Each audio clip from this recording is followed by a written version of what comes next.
Assalamualaikum warahmatullahi wabarakatuh. Di video kali ini kita akan belajar menyelesaikan integral menggunakan metode numerik, yaitu Simpson sepertiga rule. Integral merupakan konsep dasar dalam matematika, khususnya kalkulus, yang menggambarkan akumulasi kuantitas dalam rentang kontinu. Integral ini menyediakan cara untuk menghitung efek total atau neto dari kuantitas yang terus berubah seperti luas, volume, atau akumulasi laju perubahan dalam interval tertentu. Secara umum, integral dibedakan menjadi dua, yaitu integral tak tentu dan integral tertentu. Secara grafik, integral tertentu itu dinyatakan seperti ini, sebagai luasan di bawah kurva.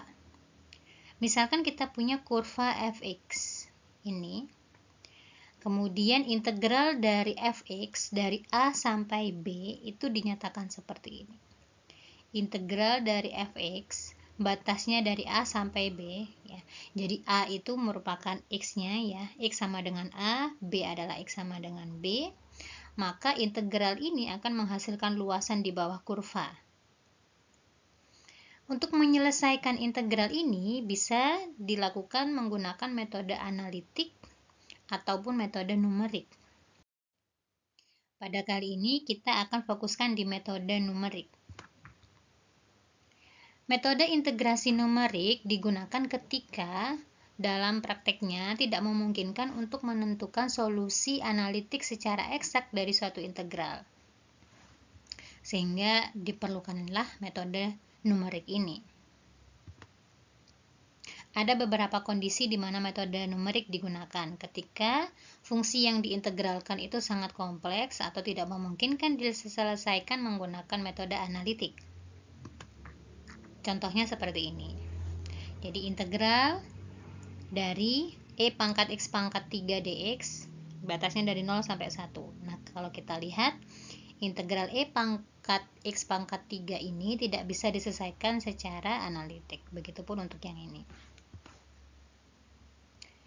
Kemudian kondisi yang kedua yaitu ketika itu berasal dari data yang kita tidak tahu fungsinya atau tidak bisa dibentuk fungsi matematisnya, sehingga untuk mencari integralnya kita menggunakan pendekatan metode numerik.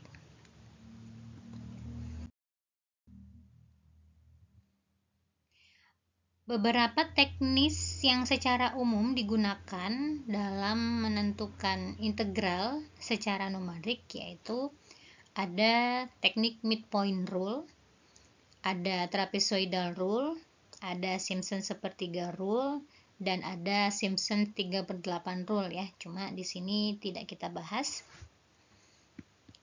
Ini sekilas untuk metode yang lain, midpoint rule misalkan. Jadi, metode midpoint rule ini melakukan pendekatan dalam menyelesaikan integral tertentu menggunakan daerah persegi panjang ya, rectangular regions.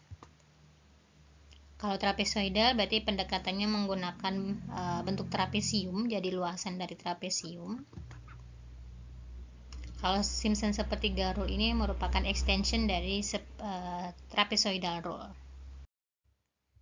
Secara grafik bisa dinyatakan seperti ini. Jadi misalkan di sini ada grafik fx, di sini yang warna biru.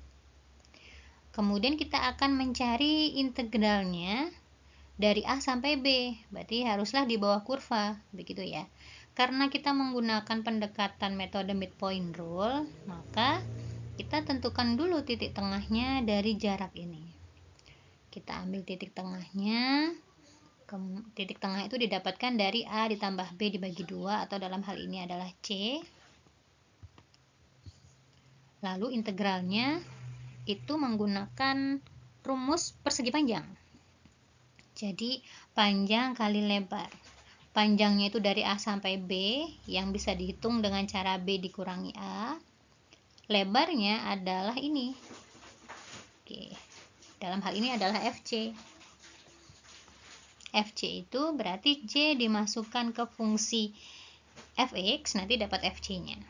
Nah, jadi integral dari ini didekati dengan cara seperti ini, dengan cara luas persegi panjang. Kemudian yang kedua, trapezoidal rule. Dari grafik yang sama, ya, jadi yang warna biru ini yang sama, batasnya sama-sama dari A sampai B. Ini didekati menggunakan bentuk trapesium.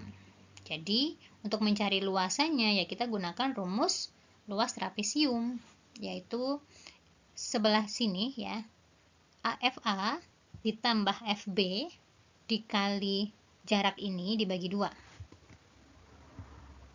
Gitu. Jadi menggunakan rumus trapesium.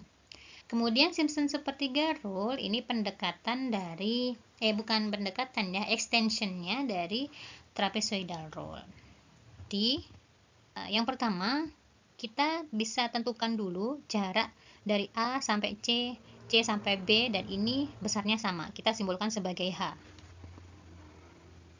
Jadi H bisa dihitung dengan cara B dikurangi A dibagi 2. Begitu. Sehingga dapatlah 2 potongan seperti ini. Itu adalah H-nya. Kemudian kita akan tentukan C-nya. C-nya adalah A ditambah B dibagi 2. Kemudian masing-masing ini titik X ini kita tentukan FA-nya, FC-nya, dan FB-nya. Kalau sudah, kita bisa menggunakan rumus seperti ini. Jadi ini gambaran umumnya saja ya. Sekarang coba kita fokus di metode Simpson sepertiga rule. Jadi dari fx ini ya, dari fx ini kita akan partisi dulu. Kita akan partisi sebanyak n genap begitu ya. Ada sebanyak n genap partisi. Nah, sehingga dari situ ada sebanyak n plus 1 titik.